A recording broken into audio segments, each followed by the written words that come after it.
मेरे भाई माननीय न्यायमूर्ति श्री पंकज मित्तल, जो देश के सर्वोच्चतम न्यायालय में मेरे साथी हैं, हिंदी हास्य रचना के बहुत ही बड़े स्तंभ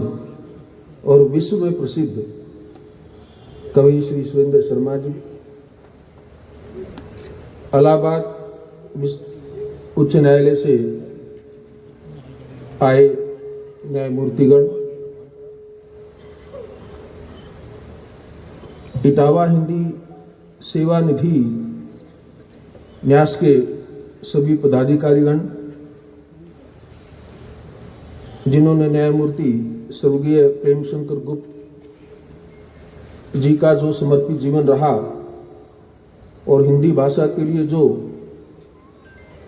आंदोलन उन्होंने शुरू किया, जिस त्याग और तपस्या के साथ उन्होंने उसको बढ़ाया, मैं उनके परिवार को, इस संस्था से जुड़े सभी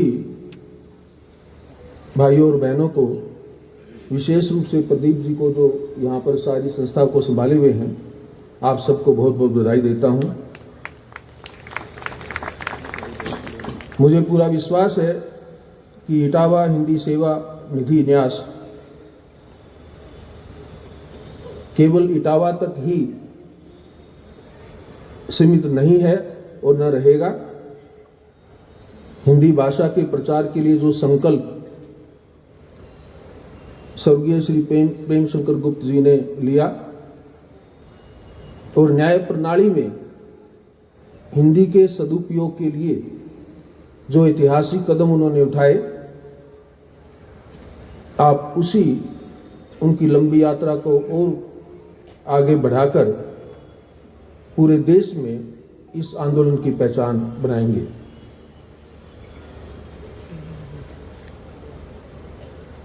मैं जो जानने की प्रयास किया तो देखा कि स्वर्गीय प्रेमशंकर गुप्त जी ने 15 साल तक इलाहाबाद उच्च न्यायालय में न्यायाधीश के पद पर गरिमा प्राप्त की और 4000 से अधिक उन्होंने फैसले हिंदी भाषा में लिखे।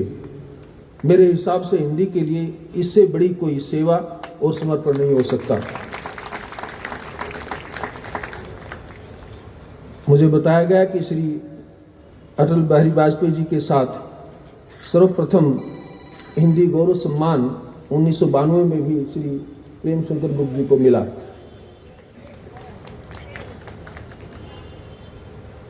इस्लामिया इंटर कॉलेज, जिसके प्रांगण में आज ये फंक्शन हो रहा है,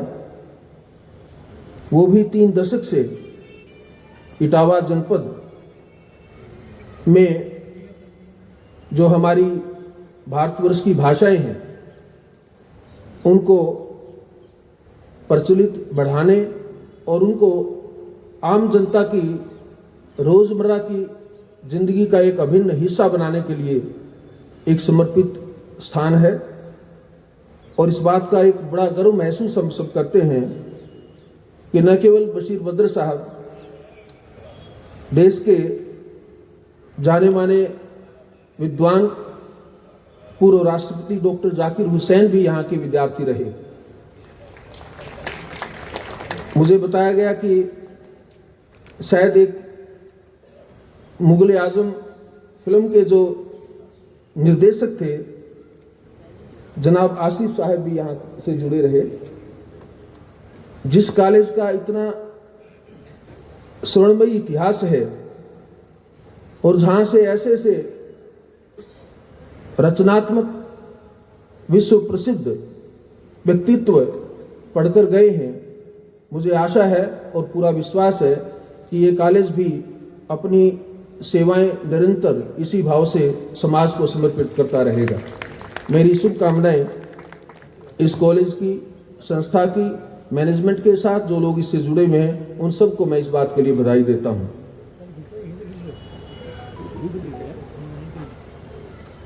इटावा को गंगदेव की नगरी प्राचीन काल से जाना जाता है। गंग अकबर जी के समय में एक बहुत अक्खड़ कवि के रूप में माने जाते थे और देव रीति काल के सशक्त ब्रज भाषा के हिंदी हस्ताक्षर के रूप में जाने गए। तो दो महान हस्तियों के नाम को मिलाकर गंग देव की नगरी के रूप में इटावा जाना गया। तो स्वाभाविक है कि इटावा की मिट्टी में, इटावा की हवा में, इटावा की पृष्ठभूमि में साहित्य, संगीत, रचना, कला सब कुछ जुड़े हुए हैं। इसलिए इटावा में ये कोई छोटी बात नहीं, ये अपने आप में कि इटावा एक संस्कृति की राजधानी के रूप में उभर कर आता है और इटावा वासी इस यज्ञ में, इस आंदोलन में, इस संकल्प में आप सब आगे बढ़े और देश के बाकी जागरूक भाई और बहन आपसे इसमें जुड़े और आपके सहयोग में आपके साथ आए। मैं ऐसी कामना सभी से आपके लिए करूंगा। कानून की परीक्षाएं, कानून की प्रैक्टिस और न्यायाधीश बनने के साथ साहित्य से थोड़ा सा जुड़ाव कम हो जाता है। अदालती माहौल ऐसा है कि कोर्ट्स में काम बहुत ज्यादा होता है। तो अक्सर जो लोग कविता से, साहित्य से जुड़े हुए हैं, जब वो वकालत में आते हैं या फिर जज बन जाते हैं तो कुछ न कुछ दूरी साहित्य और कला के साथ उनकी हो जाती है। मैं पूरे मन से इस प्रयास के बावजूद कि मैं जुड़ा रहूं और ऐसी गतिविधियों में जब भी मौका मिले तो मैं हिस्सा लेता रहूं, इसके बावजूद भी मुझे लगता है कि मैं जो पारिवारिक मेरा जिम्मेवारी साहित्य या हिंदी भाषा या संस्कृत भाषा के लिए थी, शायद मैं उसका अभी तक पूरा नहीं निभा पाया। और जब मुझे आज का ये निमंत्रण भाई पंकज मित्तल ने दिया तो मुझे लगा कि ये अवसर है कि मैं अपनी जिम्मेवारियों को दोबारा से जानूं और जितना मैं प्रयास कर सकता हूं करूं। आदरणीय प्रदीप जी ने मेरे दादाजी के बारे में, मेरे पिताजी के बारे में थोड़ा सा विवरण किया। जो आज मैं आपके बीच आया हूं तो मेरे उन परिवार के बुजुर्गों के प्रति समर्पित सम्मान भाव और उनका दिया हुआ जो कुछ मेरे पास आज है, मैं उसी को आपके सामने बताने के लिए आया हूं। मैं जब प्रैक्टिस में था तो भाग्यशाली था कि मेरा कम उम्र में मेरे पास प्रैक्टिस की मैं एक सफल वकीलों में गिना गया। तो हमारे कॉलेज के समय के एक साहित्यकार दोस्त थे, हम उनके साथ कभी आदान प्रदान करते थे, वो भी लिखते थे, मैं भी थोड़ा बहुत लिखने का प्रयास करता था। तो उनका एक बार मेरे पास बहुत दिनों के बाद एक चिट्ठी आई और उन्होंने शेर में मेरे से पूछा कि इस तुम्हारे दस्त को क्या हो गया, हाथ को इस तुम्हारे दस्त को क्या हो गया, बीच लपटों के बर्फ सा हो गया, तुमने लिखना बंद कर दिया। तो हमें बड़ा अजीब लगा। तो मैंने उनको जवाब दिया। जवाब इस बात का था, मेरा कहने का तात्पर्य कि मैं प्रैक्टिस में आ गया हूं और उन दिनों मैं शायद एडवोकेट जनरल बन गया था, तो बड़ी जिम्मेवारियां थी, तो उसमें पढ़ने लिखने का, साहित्य से थोड़ा बहुत जुड़ाव नहीं रह पाता था। तो मैंने उनको जवाब लिखा और जवाब भी थोड़ा सा मेरा अपने ढंग से उनको दिया। मैंने एक नए साल का उस वक्त शुरू हुआ था, तो मैंने कहा 9 वर्ष पर 2 दुआएं दे रहा हूं, भूल कर बीते हुए सब हादसे। तो मैंने उन्होंने जो लाइन लिखी थी कि क्या हो गया, मैंने लिखना क्यों बंद कर दिया, तो मैंने इसका जवाब दिया, पहुंच दी है अर्थ की सब तख्तियां। उन दिनों स्कूल में तख्तियां जैसे जाते थे, तो हमने पहुंच दी है अर्थ की सब तख्तियां, अब मदरसे जाऊंगा किस वास्ते। तो ऐसे कह करके हमने कहा कि भाई अब हमारा लिखना चुकना ये बंद हो गया है। तो पर मैं हमेशा मेरे दादाजी का और पिताजी का और मेरे भाई का जो कुछ उनका लेखन रहा, जो उन्होंने साहित्य में इतना योगदान दिया, उसके साथ उन संस्थाओं के साथ मैं हमेशा जुड़ा रहा और जुड़ा रहूँगा। और ये एक हमारी नैतिक जिम्मेवारी है कि जिस भाषा, जिस कल्चर, जिस माहौल और जिन परिस्थितियों में हमने पैदा हुए, अनुभूति हुई, उस सारे माहौल को संजो कर रखना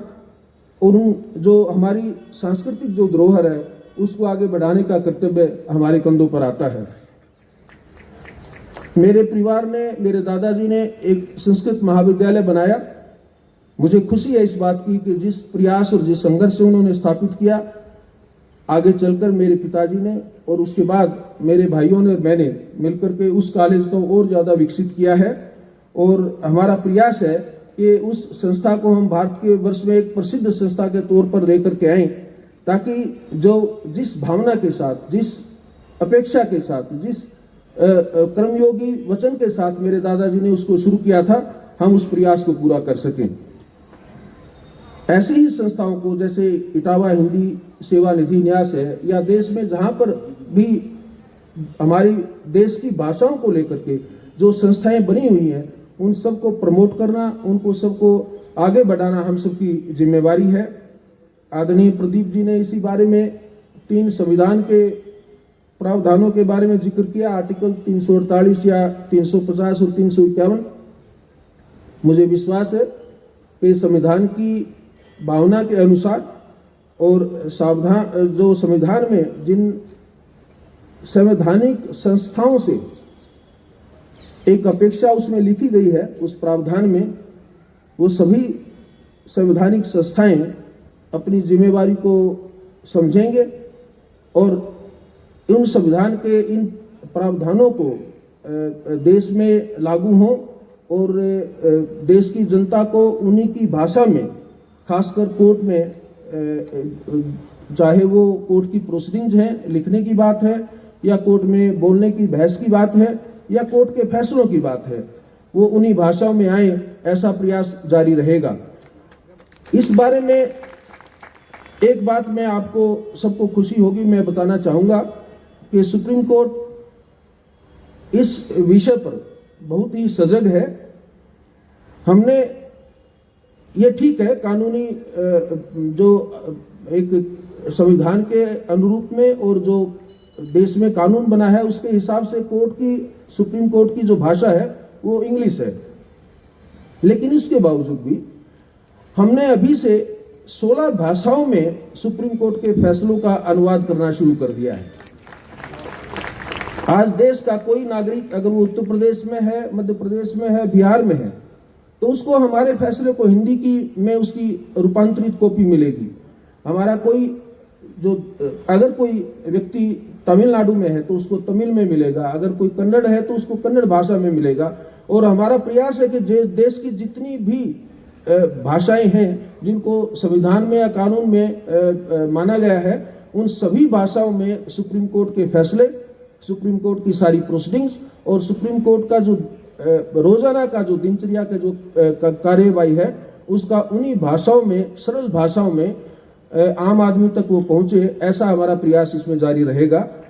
और कुछ भी इसमें करना होगा। आज की आप सब जानते हैं टेक्नोलॉजी इसमें बहुत हमारा सहयोग देती है, और जो एआई वगैरह का जो नया टेक्नोलॉजी के जो आया है, हमारे पास एक टूल जिनको आप बोलेंगे, ऐप जिनको बोलेंगे, जो एक हमारे पास एक जो शस्त्र जो आया है, उसका हम कंस्ट्रक्टिव यूज करने के लिए, उसका सदुपयोग करने के लिए उसको इस ढंग से करेंगे कि ताकि आम आदमी की भाषा में कानून की सारी प्रक्रिया बता दी जाए और आम आदमी ये महसूस करे कि कोर्ट की प्रोसीडिंग में, सुप्रीम कोर्ट से लेकर के डिस्ट्रिक्ट कोर्ट तक कचहरी में जो कुछ कार्य जो चलता है उसमें वो हिस्सेदार है, जैसे वो भागीदार बैठा है, उसको ऐसा महसूस करवाना ये हमारी जिम्मेवारी है और इसमें हमारा प्रयास जारी रहेगा। आज के इस कार्यक्रम में इटावा हिंदी सेवा निधि न्यास ने मुझे आमंत्रित किया। मैं इसके लिए आप सबका, विशेष रूप से मेरे भाई जस्टिस पंकज मित्तल का और इलाहाबाद हाई कोर्ट से आए मेरे दूसरे न्यायाधीश भाइयों का मैं बहुत आभारी हूं। उन्होंने मुझे